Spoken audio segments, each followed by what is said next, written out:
think a lot of people put one. Hope for the best. Chuck was talking about that the other day, about the foundation. Everyone always thought of foundation, they wanted the foundation to buy that, and we put it down. That was too risky. The one guy just recently, Liability. he wanted to buy it. It was like anything else. It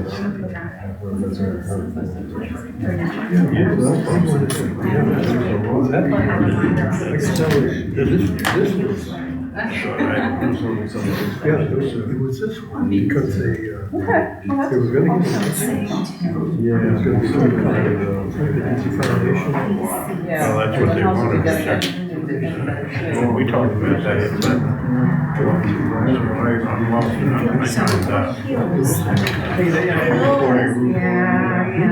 Step down and look for the right term. We talked about that. It was pretty much universal. Nobody thought that was above what our, charge. We shouldn't be doing that for anybody. I mean, that's, who wants it? I mean, Yeah, because the foundation's a 501c3 and it's all these but don't worry. individual foundations.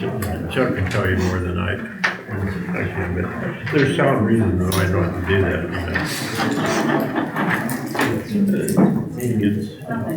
Every time we go through one of those things, if you're not on the front lines, usually you kind of forget some of the details. Well, I do too.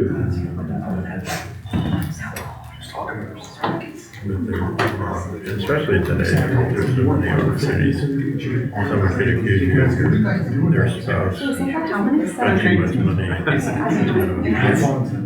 I had an gambling issue. That's what they do. The casinos are trying to do it out of it. Avoid that. Right, you see that. This can't be a different. The way they help you is not doing it first. Well, it's like Community. like it's like the old cigarette. I was growing up. They entice people with this much. I was in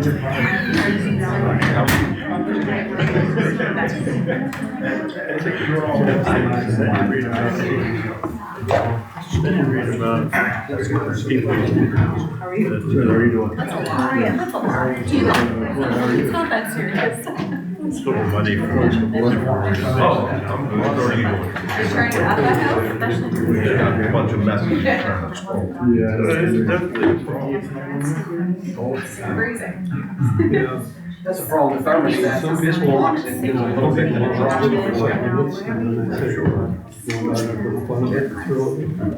Yes. For me, I think of it. Wide world, especially by ladies, how wide world is. She's trying to throw a jacket like 77, so it gets warm and they leave for 2 days. And other people come in, it's 77, it's hot, they'll turn the air conditioner on. Or fell off the edge of the side can of NBA. Right. I think that every time I pick a game. It's not like somebody. It's true because the people you talk to, they don't tell you, they tell you what they wouldn't. But I will say, sometimes when I've done that and you lose money, you feel like remorse, like, then you're gonna think, that was real money. It wasn't like this in the town, because that's the other thing. You don't have to, it becomes easy when you talk for money.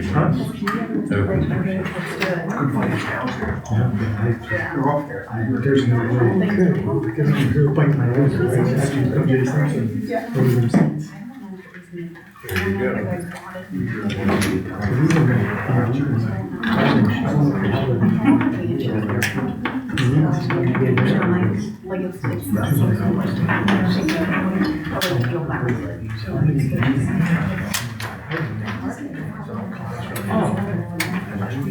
Is it just like the Yeah, yes. I mean, I get dropped off at the door, but yeah, but still, I want to be there 2 hours later. Yeah, when you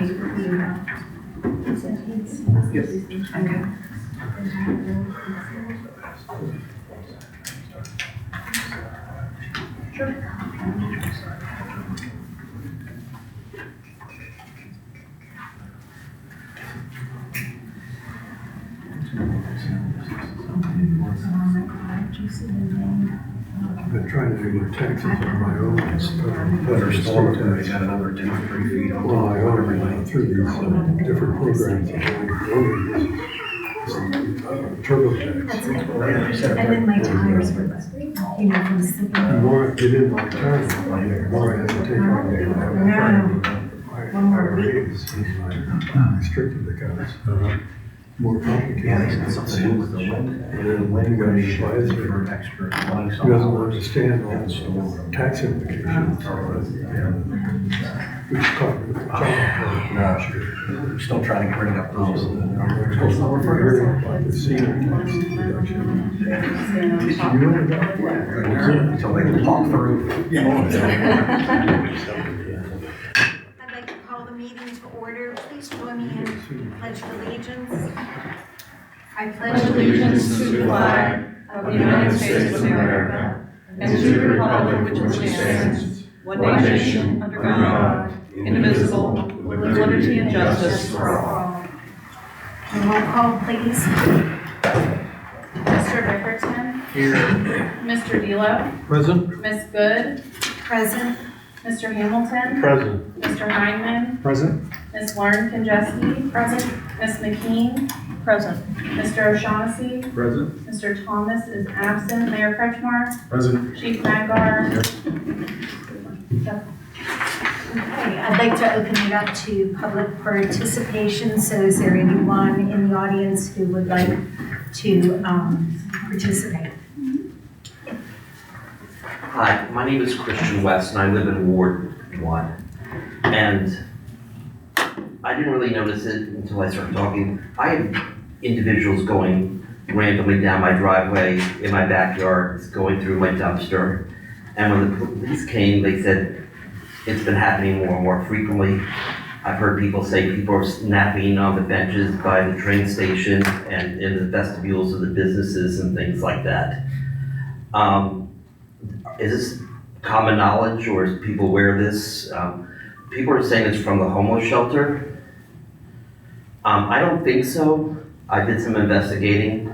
They are open 24 hours, so you don't have to leave at 8 a.m. But I was wondering how we can address that, like more police presence, or is the police aware of the people wandering the streets and sleeping? Christian, question. What time are these people going through your trash? Is it during the day or is it at nighttime? It's more during the day. I don't work. I just happen to catch these individuals walk down my driveway because it's actually an apartment that I live in, and they would walk through, cut through, and then they came back. They saw the dumpster. They lifted it up and they went looking through the other garbage pails. And it's not the same person. It's been individuals and stuff like that. So, and. Does your landlord have if you're an apartment, does your landlord have any security cameras out there? I'm gonna say probably not. Have you asked? I will. Like, this is fairly new to me, so I just kind of talked to someone to come to the council meeting tonight and just bring it up and let it know. And my concern is also that people keep mentioning the homeless shelter, and I don't want to put the blame on the homeless shelter because I did some investigating there. I don't think it's them. Well, they have a curfew, at night. Right, they have, 10 o'clock. if they want to stay there, they have to be in there Right, No later than 10 o'clock unless they have a letter from a job. right. They are open 24/7, which I found out. I thought someone told me they have to be out by 8 o'clock in the morning. So they can stay there all they want. If they want dinner, they have to be there by 5, and they have to pass a background check to get into the shelter. And but if people are saying people are sleeping on the benches by the train station and the vestibules and businesses in town, that's just word of mouth on the street. I hang out in town a lot, so I just was throwing that out there, so. So to clear up some misinformation that you had, and it's not your fault, you were misinformed, as far as sleeping, on the main street and stuff like that, we haven't had, and I'll let Sergeant McCoy address that, we haven't really had any of that. You are correct, down around the train station in different areas, there's railroad tracks, a lot of transient traffic, people walking, biking, just different things. They stop to take a break in those areas. They're not doing anything wrong, it's uncomfortable, we're not used to that, so before, when the meeting ends, we'll give you the non-emergency number to the 911 center. Feel free to call. The officers will respond down. We'll check them. We'll check their ID to make sure if they're passing through. Welcome them. But when it's time to go, it's time to go. The other thing would be, as far as the homeless shelter, you are correct that they are open 24 hours. But there are times that if while they're there, there's an issue or a problem, and they're asked to leave, once they exit that property, well, if they don't have anywhere to go, they end up here, they end up in Vanport, Bridgewater. They don't go too far to the left because there's nothing in industry. You got Brickyard Stretch and nothing, so they see where the lights are and they come this way. So they are open 24 hours, but there are times where there's an issue or incident and they're asked to leave in the middle of the night, and or they make arrangements and try to get them where they're going, but sometimes they refuse the help that the shelter's offering them. So we're aware. We didn't really have much of this prior to, but once they built this facility in Vanport, this is where they come from, a tri-state area. They come here now, so we are experiencing more of that. So we appreciate you being vigilant, and bringing this to our attention. And before we part ways, myself or Sergeant McCoy will be happy to give you the non-emergency number and just call. We'll come down and check them out, because we have gotten other calls, and some of the people we recognize and identify that they travel between here and Beaver Falls, Pittsburgh, and we've dealt with them before, and they're just passing through, but we'll get you the information. I appreciate it. I've only lived here a couple of years, but I really enjoy living in town.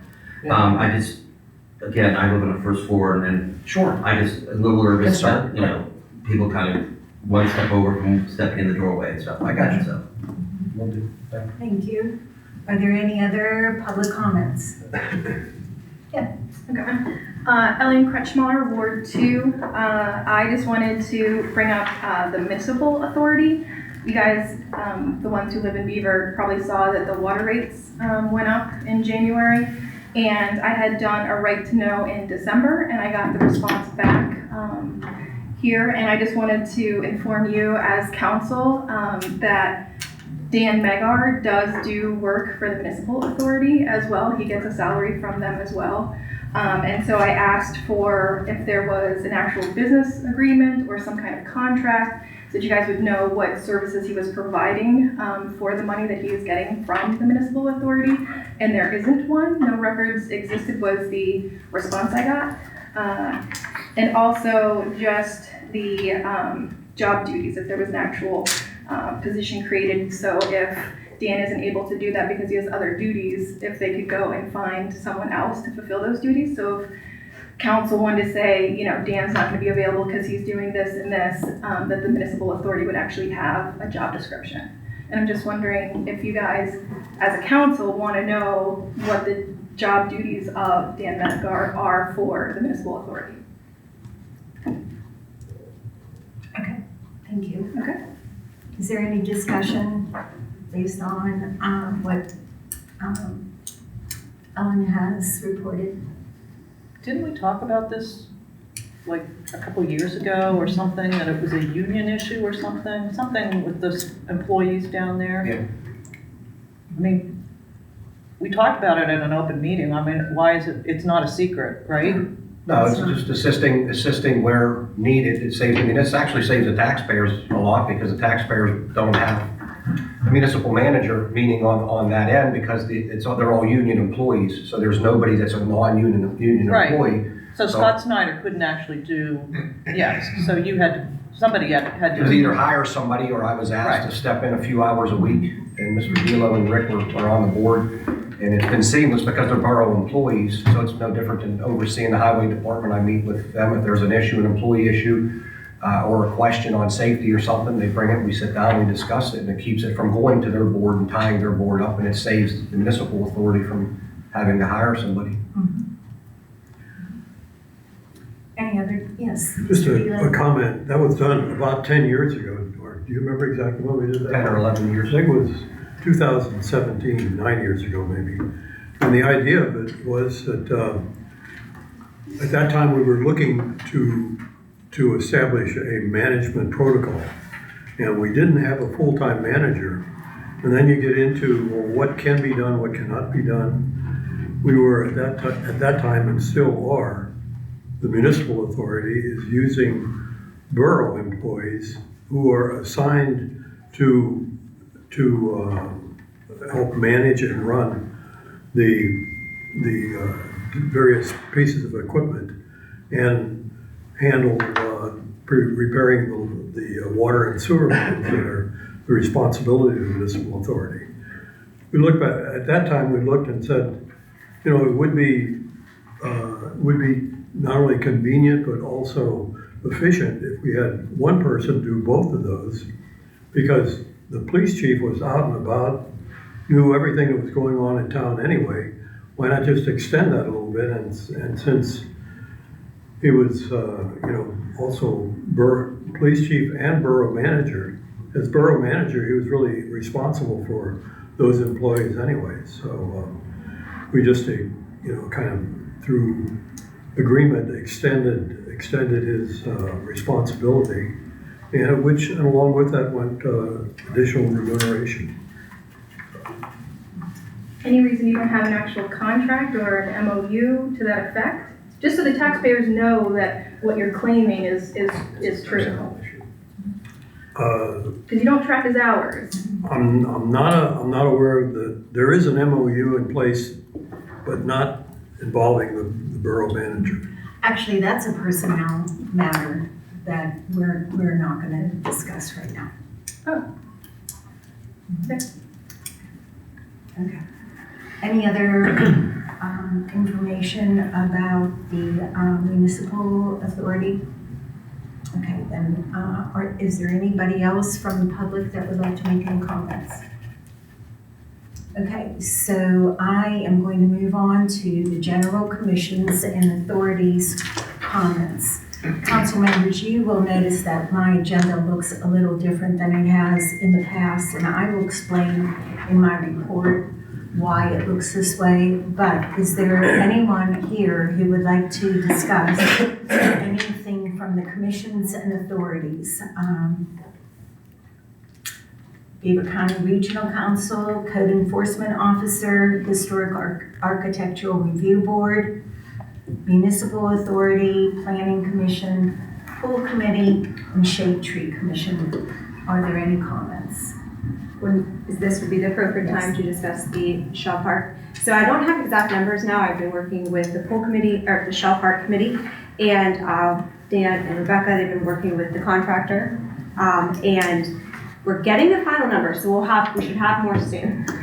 But we're waiting on the proposal to come back with the actual amount. But basically, I'm looking for council. Are we interested in working towards getting the splash pad? Like, not money right now, but do we have support in going forward and opening these discussions with the cost and everything like that? Because if we get all the numbers and do all this work and we're gonna have to start investing money in like working with the Shaw Park Committee and investing in finding out more information. So do I have council's approval to just open that door to discussions? No money talk right now, this moment, but I will hopefully be coming in March with the exact amount and anything like that. So in other words, you would be the liaison for the Shaw Park? With the council rep right now, yes. Where is it gonna be? Shaw Park. But where? Well, It's a big park. right, that's what we're waiting on is the pool committee to work with the contractor. So that's what I don't have with us now. So I was just saying in general, do I have the approval to start working and getting those diagrams and draw-ups of that with Shaw Park? The only reason I'm asking is there was a reason why when the pool and the baby pool were constructed down there, they built up the land because it's a floodplain. Shaw Park has So- explained all that, they were really good with that, so they're fully aware of the contract. Right. So a splash pad would still be appropriate and not get damaged from Right. being in a floodplain. Yeah, the initial, Margaret, the initial A.J. Schwartz, when he did the drawing, once the pool house went in, one of the arrangements with the pool committee was that we wouldn't encroach anything and we would keep everything in that spot. They were worried that it was gonna become spacious and there wouldn't be room, so when A.J. developed and designed the layout of the green space, we went with keeping it up on that elevated spot. The reason the parking lot went in, it was kind of like Legos. We put everything in, is there is enough footprint in, down at the lower part. If you would take right up from the volleyball, the tennis court lot, and the new lot that takes at that corner right there, there's enough room for a pool and a splash pad. So to answer your question, right in that area somewhere, yes, you're right, that is part of a floodplain. But AJ was aware of that at the time, and I had some conversations with a gentleman by the last name of, Wallover. They're the ones that actually designed and developed the indoor pool for the high school. And I had some, conversation with him a few times, with Frank up there, and then also by phone. And he's gonna have a proposal, that's what Whitney's going to, he's gonna have a proposal end of the week, sometime next week. And then, you want me to continue? Yeah. Then at that point, what we're looking at doing is then going back to the pool committee and again, furthering the partnership as we have with conceptual drawings, feasibility studies. We split that cost with them along the way. And I think where Whitney's going is just trying to find out if council, once we get the numbers, because in order for us to apply for the grants and some of the things that Frank's been working on, we're dead in the water. We're gonna need to have some type of conceptual drawing, what it looks like, the cost estimate, everything to submit with a grant. We can't apply for any grants without that. So there would be a total cost from start to finish using this company, but we're also able to get a scaled back version of just give us not the whole package, just enough that we can apply for the grants, the conceptual, the different things like that. Frank's under a crunch time of probably another 60 days or so. So, each time we meet is important to try to provide and keep moving this forward. Hopefully by the next meeting, we'll have the numbers. We'll have internal meetings between our group and be able to come back with, hopefully at the next meeting, something rock solid. This is the numbers. And so I guess what Whitney's trying, is that where does council willing to entertain that so we can keep the process moving? Is that? How much did the one in Ambridge cost? You don't know? I Okay. know the one in Chippewa cost them, what did they say? $900,000, and they used a Canadian firm to do that. Hopefully we're nowhere near that. We just want permission to continue. That's why we didn't want to come with, there's a lot of different examples that they gave us of like ranges that it could be. So we don't have the money right now, but there's gonna be a lot more time and effort to go into this. So is council okay with like just keep moving? I will come with numbers, nothing's gonna be money-wise right now, but by March we'll have that. Anything for Frank. Anything for Frank. What's that? Anything for Frank. Whatever Frank needs, Frank gets. Gotcha, Frank. So I guess the word you're looking for is exploratory, to keep gathering information so we can bring it back to council. At this point, they've come this far, they're willing to kind of divert and look at some other ideas. I think we owe it. So are we all in agreement to continue to explore the splash pad and the project down at Shaw Park? Looking at Are it there the any other way, objections? I haven't heard of any objections like you said, so it So appears that moving forward on we it. will look forward to additional information. Okay, great. Anything else from the commissions or the authorities? Okay, then I'd like to move to the council committees. Council members, you know which committee you have been asked to chair. Is there anything from code enforcement and public safety, finance, general government, highway, parks and recreation. Yeah, I have a couple. We discussed last meeting about the P&L being printed in our packets every meeting. We discussed, it'll be in your emailed packet, but we talked about, or we brought up about not printing those off. Does everybody agree? I don't think we ever said yay or nay on that as far as that physical copy being printed. I mean, you'll get that emailed copy, and if there's questions on it, you can bring that to the meeting, but to make all those copies every meeting, it's... Of the entire packet? No, the entire P&L. Yeah, right. Right. Because every month you'll get the snapshot from us, Right. and again, come with any questions on it that you get in your packet, but there's really no need to print it. Does anybody have any objections to Todd presenting the budget the same way that you've done this past month? Right. Well, the P&L was in the last month. Okay. If we want a printed out copy, can we come up to the borough office and get one before the meeting? I'm just saying, I don't have the capacity to print out the legal size paper. And it's just difficult for me to, on my iPad. This is not only, this is the P&L that you get every, Right. so it's on this paper. I know. My eyesight isn't as good as yours, Todd, so. Well, and I agree with you, but this is what you're getting in your packet now. Okay. I mean, I don't agree with you about the eyesight. I agree with you, because I have a hard time seeing it too. But what I'm saying is you're, in your packet, you're not getting a legal size, you're getting this. Okay. That's I what know I'm that saying. when we got it printed out though, for the meeting, sometimes it would be legal size so we could see it better. When we did I mean, I have them. the draft budget. Yeah, when we did the draft budget, it was on the big paper, but every month, it's like this. Okay. I prefer. So when we are talking about the budget, that information will be available on a legal size? Yeah, when we're discussing Right. short. Any objections? Okay. Any other I have- people? I'm sorry. Amy and I discussed it last fall in many meetings, but there's new members. We talked about taking some of the surplus that we moved to the general fund and putting that into a short-term CD to earn some money on it instead of sitting making 38 cents.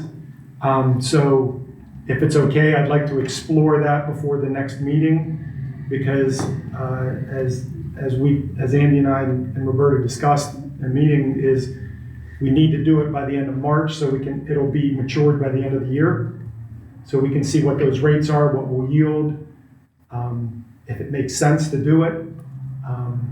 That way we can make some money on our money instead of it sitting dormant. You'll be able to report that at the March 10th meeting? Yeah, actually, if I can, I assume I'm gonna need a motion for that, so I can explore it and then put the motion in the packet, at that time. Okay, so do I have a motion for Todd to explore investing the money? Well, Correct? no, you're not gonna need a motion. We don't at need this a point, motion now? He's basically the same as Whitney, he's asking, just letting you Okay. know, he's gonna explore it. This and is bring what it. we're gonna, that's what Yeah, I'm we're gonna do. explore it to Then see, we'll bring that and then information back. in the motion, it'll be, To where we're gonna deal with, yeah, so he would have that for the next meeting, so for the March meeting, there may be a motion on the agenda to go ahead and give the And authorization to transfer. Okay, hopefully, Okay. Yeah. all right. You're okay with that? Yes, Mr. Dealer. In the past, I know we've explored looking at opportunities for investing some of our surplus that we had. And there were some severe restrictions on it. We actually had to pull it out of one institution because they didn't meet the requirements. I don't know what those requirements are, and I hope someone does, So Yeah, we'll follow up with the solicitor and Andy, tomorrow of a meeting with them in the morning with Andy. Andy probably knows. Yep, and we'll get that, and we'll get you involved in that. Okay, Yeah, but you are right, Mr. Dealer, there's, restrictions. yeah. There's restrictions, and we've got to make sure we don't get too far down the road without. The last thing I had was, Peggy, you asked last time about how many pool rentals were in borough residents. were from borough residents, and there's 54 bookings already this year. So we'd have to go through and check those addresses for all those 54. If it's of some interest moving forward, we could try to keep track, but there's 54 already that we would have to go back through and see, is it a Beaver resident or not, or borough resident? I would be happy to do it for you. Or I think, are we allowed to see, like, it's people's private information? It's just an address. No, the whole application is banking information and different things, credit card numbers. And we'll figure it out. We'll talk to the staff. I'm sure there's a way it's not. We could do a quarterly update or something. It's not a big deal.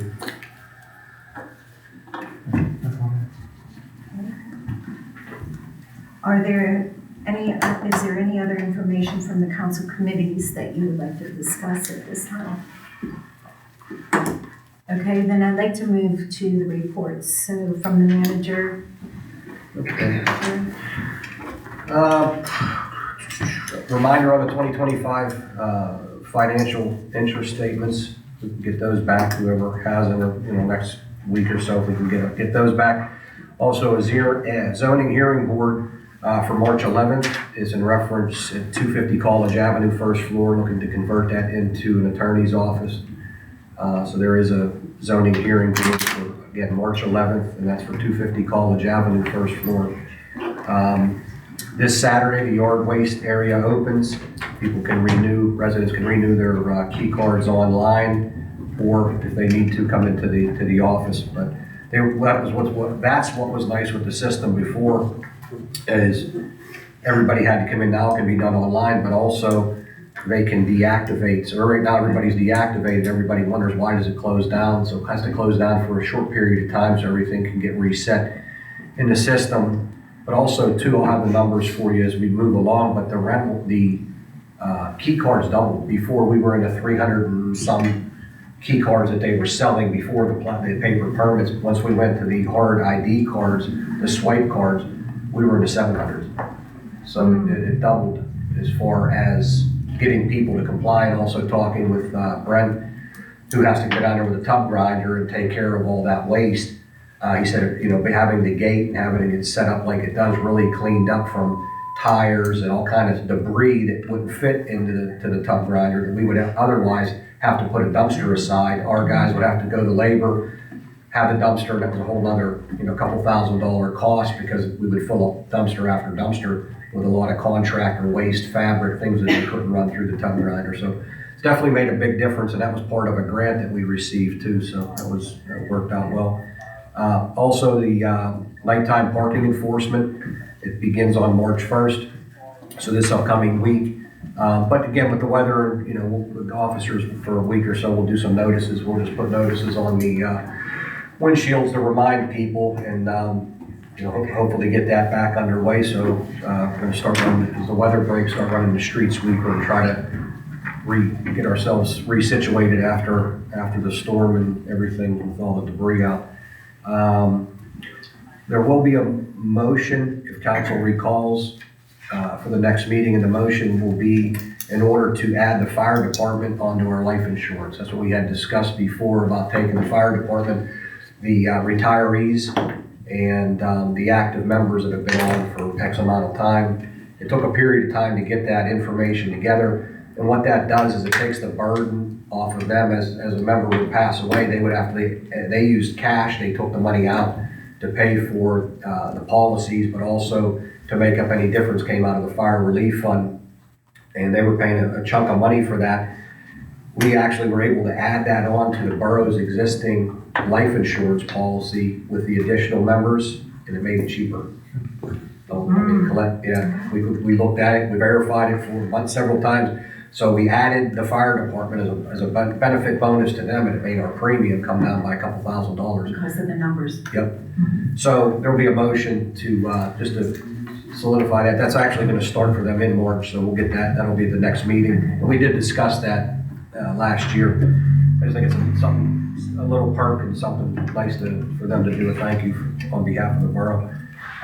We had a meeting today in reference to with the emergency management coordinators from the different communities about consolidating for the drill. We have a drill, the EMA drill that comes up. It's kind of cumbersome. It's every other year, and it's they activate the EOCs. They come up with a scenario that's at the power plant, and then the tabletop exercise is the working through. You know, the people from FEMA, they throw out different scenarios. Well, this just happened, so now you have to contact your transportation. Well, this just happened. So they throw that in, and let's face it, those guys do a great job, but they're volunteers. So it doesn't really make sense for Vanport to do their thing when we provide service. Their Bridgewater's doing their thing. So we met today with representatives of the county and some of the Vanport staff, Bridgewater, the people that manage those, and agreed with our group and the fire chief. So it looks like we're gonna move forward with that. So there would be some type of motion coming forward, maybe possibly March or April, just putting it on record, because then we have to actually make application back to the state to notify the state of who we're using for our point of contact for the EMA stuff. So, which it's a good move. It keeps us solid there. Last thing too is want to thank the officers. 2 officers attended in end of November, December for AAA. So we received our 19th award over the past 22 years. They didn't do it 2 years for COVID. So just recognizes the department and the officers for the investigations on accidents, statistics, different data that's collected, and AAA. I want to thank them because they've been doing this for several years, and just a recognition for the department, but also trickles back, to the officers that the work's not going unnoticed. So that's all I have. Thank you. Mayor Pritchard? So to start with my report, I wanted to talk about police department engagement. So I'm continuing to hold my meetings with the different officers. I met with Officers Jim DeGore, Eric Lynn, and John Fratigelli. And so I only have one more officer I think that I need to meet with. Met with the council president and to discuss the potential exploration of police service consolidation or regionalization opportunities with Brighton Township. At the council president's invitation, the borough solicitor was also present. Mr. Fidelis also serves as Brighton Township's solicitor. Chief of Police Governance and Expectations. Provided the Chief of Police with a proposed memorandum of understanding outlining operational expectations consistent with my statutory authority as Chief Law Enforcement Officer under Title 8, Section 1123. After consultation with the solicitor, the chief declined to execute the MOU and instead furnished a prior letter for counsel that counsel issued at the time that he accepted the position as chief. And so I do have a copy of that I was going to share with you guys. And so if you pass those down. Sure. Is that one?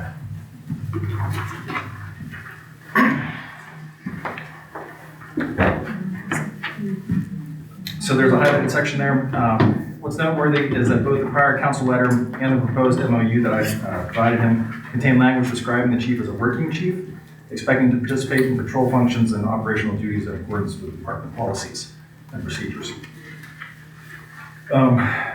Last thing on my last part of my report, drop status clarification. So we have a drop program that's outlined in our ordinances. I brought that as well. And so, I've got your copies there. Each of those, and each of those. And there you go.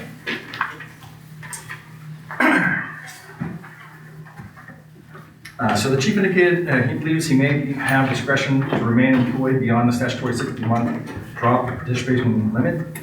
I'm providing you a copy of the chief's notarized drop enrollment documentation reflecting a non-revocable retirement date of January 15th, 2027. I'm also providing you the copy of the ordinance with the relevant section highlighted. And that concludes my report. I have a question for you. Yeah. Is there a reason why you and your sister and Peggy seem very focused on just our chief? No. Okay, just because of your sister's comments continuously, Peggy's comments before about regionalizing, And then now, every comment that you've given has just strictly been about the chief and not about like the department as a whole, or in your Facebook post, you don't comment on the police chief or the Police Appreciation Day. You seem to leave that out, but you comment on like the pool committee stuff. So your actions are showing something different than what you're saying right here, and I just want to know, is there an a different motive that you are having with this? No.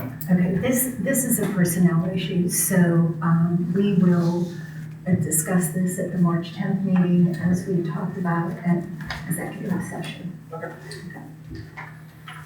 I will come up with that question. Thank you. Please, Chief Magor.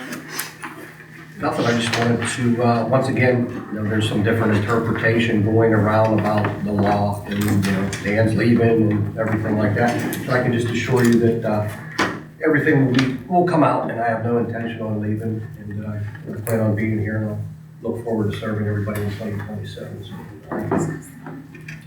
Thank you, Chief Magor. Okay, and then as far as the President's report, as I mentioned to you, your agenda looks quite different, and I am really interested in trying to streamline these agendas. And I am proposing that we have work session meetings in certain months of our calendar year. And the whole reason being, I think we can be more efficient. We can take care of the information that's at hand during the voting session. So I am proposing that work session meetings be in May, August, September, October, November, and December. And the other months, we would just be meeting, and we would just have a regular Tuesday general meeting. So that's why your agendas look a little different this evening, and why I've moved to general commissions and comments and general council comments. I think that we can really take care of our borough business in the one meeting, except for those months when we will be talking about the budget, which will be September, October, November, and December. May and August, we will also have work session meetings. I hope that you will trust that this change, let's try it out. Let's see how things go. I really am interested in streamlining these agendas. So that would be my report. And solicitor is not here. Are there any other comments or? I do have a point of order, if I could. Yes. Okay. So as the Finance Committee begins work on the upcoming budget, I would like to clarify for the record that because the committee was formally authorized by council as an agency and is tasked with rendering advice as a business agency, any meeting where both members, since our committees only have 2 members, since they're tasked with rendering advice as an agency, and they have 2 members, then a quorum would be met by both members being there, and therefore the meeting would have to be public, and it would have to have minutes taken, and official actions would have to be in those minutes with votes. So I just wanted that to be noted. Okay, so let me just clarify. You're talking about the 2 people that would be assigned to a committee. Yes. And that you would be present and I would be present. And because of 4 people being present, it must be. So the committee is an agency created by the council, and if that agency only has 2 members, then a quorum of that committee is those 2 members. And therefore, under the Sunshine Act, that meeting would have to be advertised, be public, just like our normal meetings. Okay, great. Okay, clarified. Thank you. No problem. Any other comments or concerns this evening? Yes, Mr. Now, that Dillon? issue you just brought up, Mr. Mayor, that's been debated through PSAB for years. And the question is, the quorum and the quorum is required. What is a quorum? Obviously, a quorum at a council meeting for when you got 9 members is 5 people. And the question is, does that apply to subcommittees then too? And we've been asking that of solicitors both within our borough and outside of our borough for a long time, and you get different answers, so. Yeah, my understanding is that if it's a agency created by the council, so it doesn't just matter with committees, it's also the commissions one, that those meetings would have to be public if the committee has a quorum. So the committee number goes to the committee number, not necessarily the council number. Okay, I'd like to point out too that the committees were not voted on by council. Okay. And they were appointed by the president and the council through its lack of action to negate those, exceptions. So I think whether or not that has any bearing on it or not, I'm not sure. I don't think whether it's created for promotion or ordinance, it matters. I think if it's an agency of this council, commission or otherwise, then Mayor, do you have your license practice law? I don't need a license to suggest advice to. That's fine, I'm this just council. asking, ChatGPT says some things, we might want to check with our solicitor and make sure. I do, Yeah, that's I what we do pay think for. we want to, I'm sorry, go ahead. Mayor, I think that's what our solicitor for, those, that advice not from the mayor, for myself. We should rely on our solicitor. We'll rely on it. We'll rely on it. Okay. Any other comments for the good of the order for the meeting tonight? Okay, then I would like to adjourn. Thank you all very much.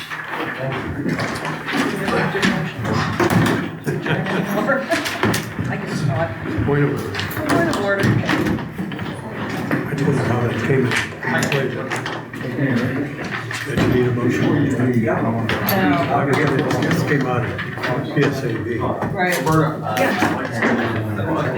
There was one community where there was a